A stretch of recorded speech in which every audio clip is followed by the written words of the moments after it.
é bastante relevante. E essa disputa por uma vaga na decisão começa amanhã para Galo e River Plate. A Vitória Leite chega ao nosso Sport Center com mais informações dessa partida. Aí, galera, tomara que não tenha interferência externa. Não é à toa que na Argentina, o treinador de futebol é conhecido por diretor técnico.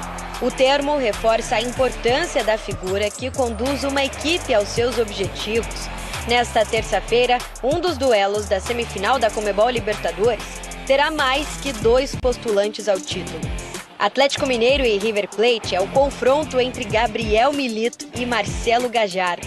2 argentinos velhos conhecidos frente a frente na primeira semifinal de Libertadores em 8 anos sem treinadores brasileiros.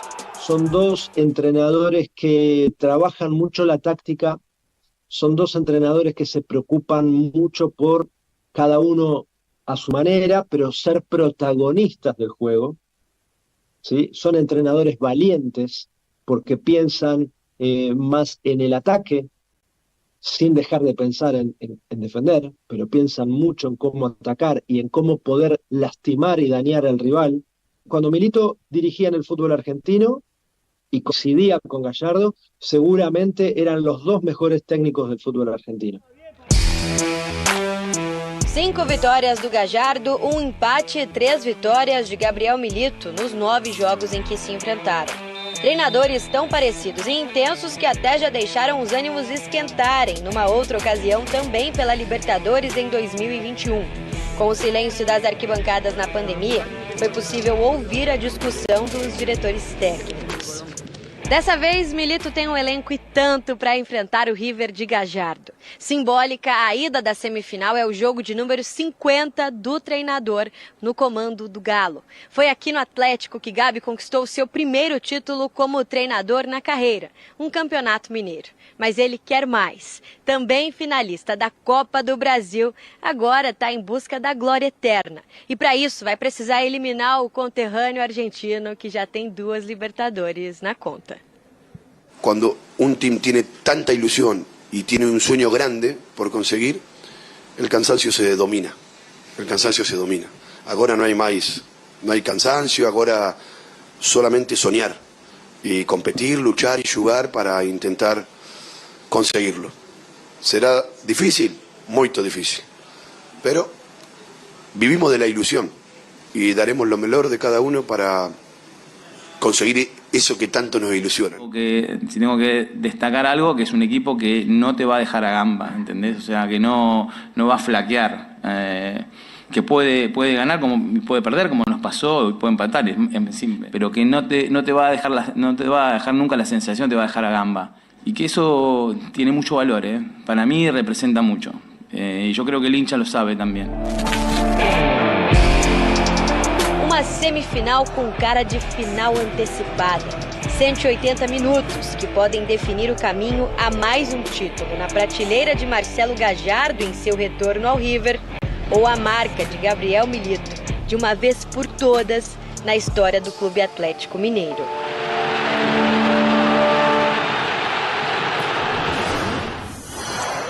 Muito bem, aí na tela pra gente os números do Atlético com o Milito e do River com o Gallardo. Para o Atlético são 49 jogos, 22 vitórias, 16 empates e 11 derrotas, um aproveitamento de quase 56%, para 75 gols marcados e 58 sofridos.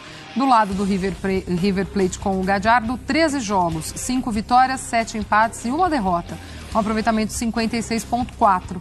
13 gols marcados e 7 sofridos. O Galo, finalista da Copa do Brasil. Milito já conquistou o Mineiro também aqui com o clube esse ano. E o Gallardo, como a gente conversava, né, Zupá, nessa retomada no River Plate. Mas é óbvio que ele deixou algo muito bem estruturado lá, não só essa lembrança de títulos e, enfim, de um River muito forte, mas também toda uma estrutura, e acho que esse retorno dele também diz muito e pesa muito para esse momento.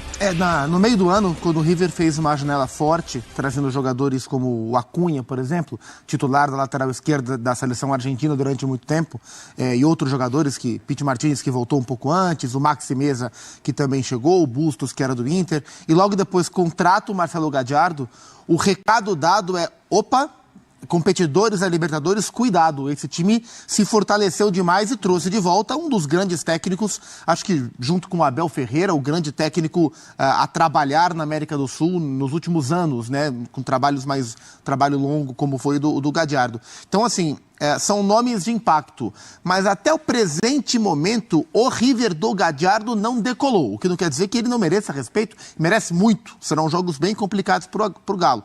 Mas no recorte mais próximo, e a gente falou disso no comecinho, já são 5 jogos sem perder para o Milito no Atlético nesses últimos jogos, depois de uma queda técnica grande do Galo também, mas nesse último recorte o Galo vem jogando melhor, embora o River tenha muito bons jogadores, o time é muito interessante e permite ao Marcelo Gallardo trabalhar com muitas possibilidades.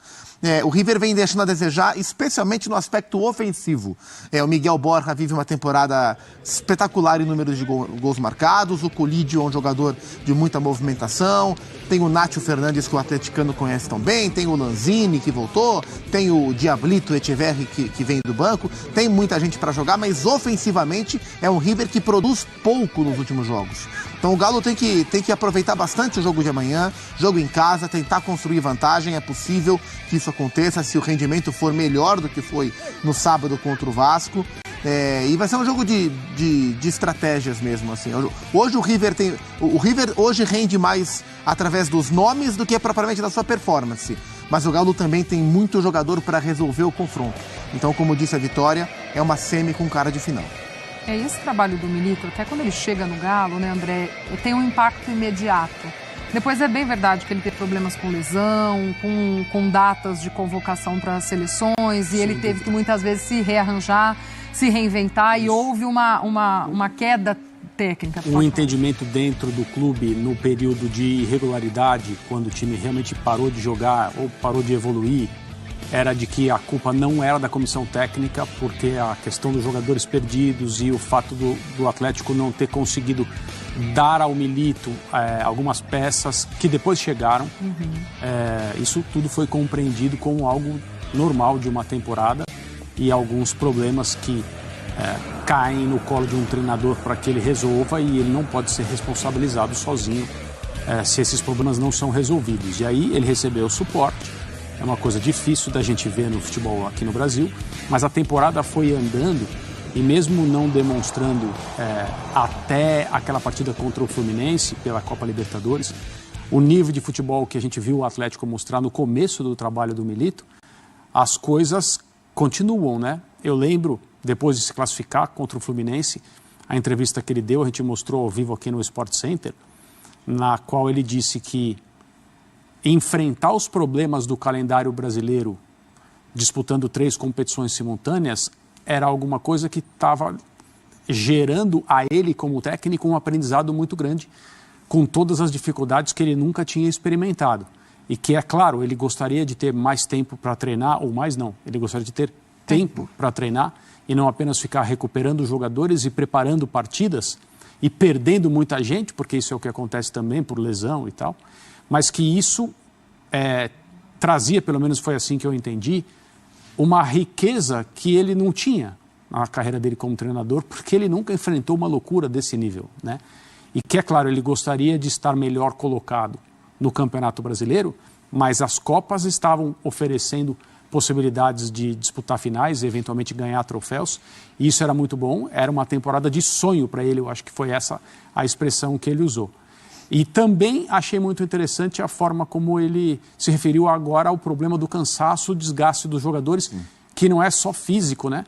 Porque a final da temporada, tudo bem, o Atlético está em 3 competições, o Corinthians até ontem estava em 3 também, e veja, as perspectivas são completamente diferentes, os elencos são muito diferentes, muito distantes, eram mais ainda, acho que o elenco do Corinthians ultimamente ganhou algumas peças e subiu um pouco de nível.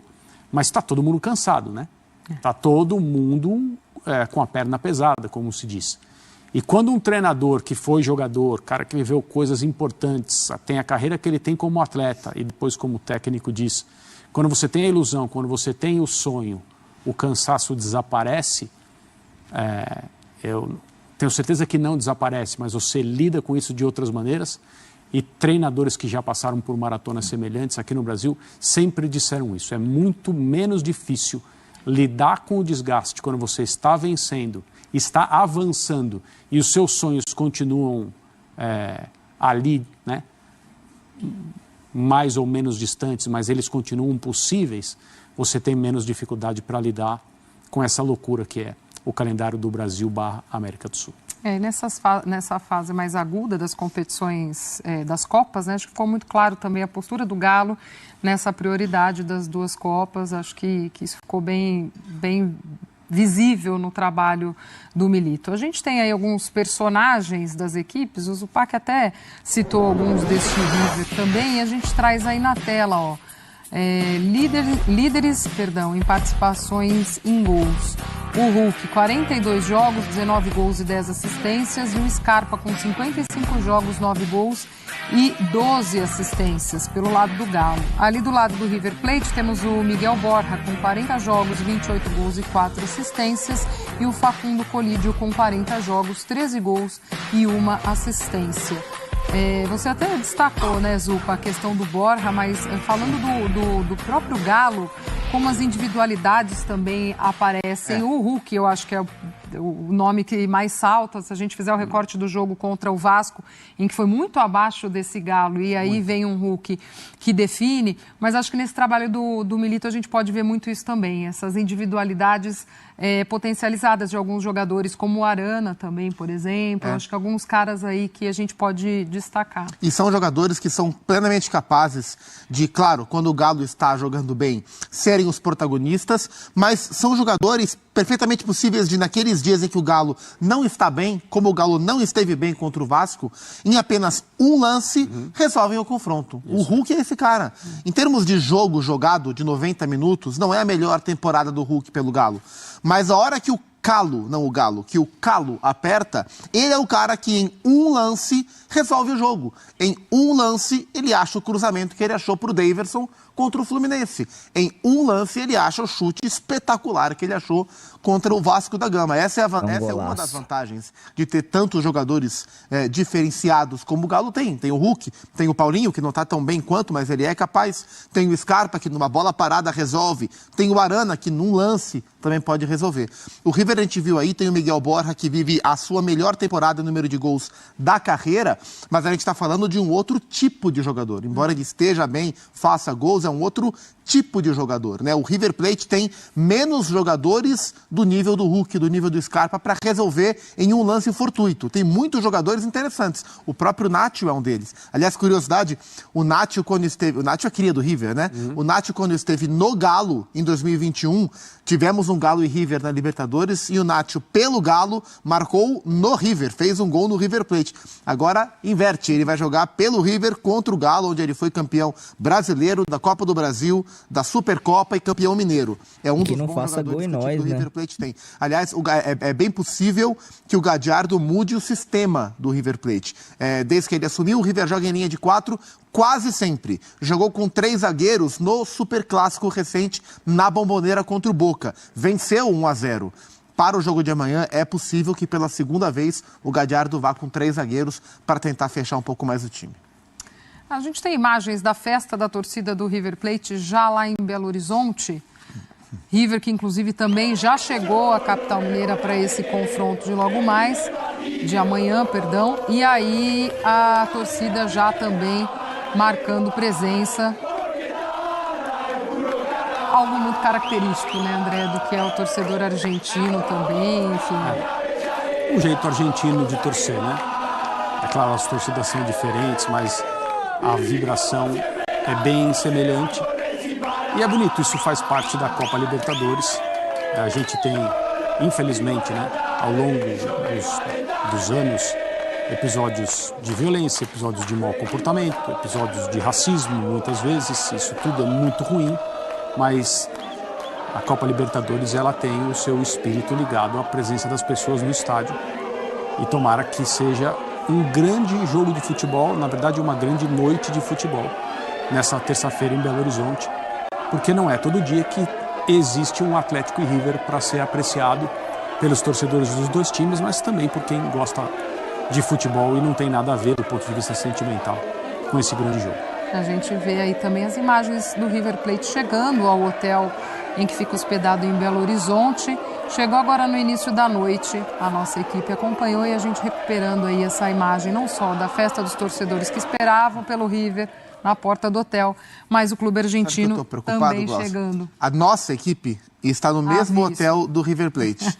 Se tiver foguetório de madrugada, a nossa equipe não vai dormir, porque os jogadores dormem. Mas a nossa equipe, Dona Marcela Rafael, seu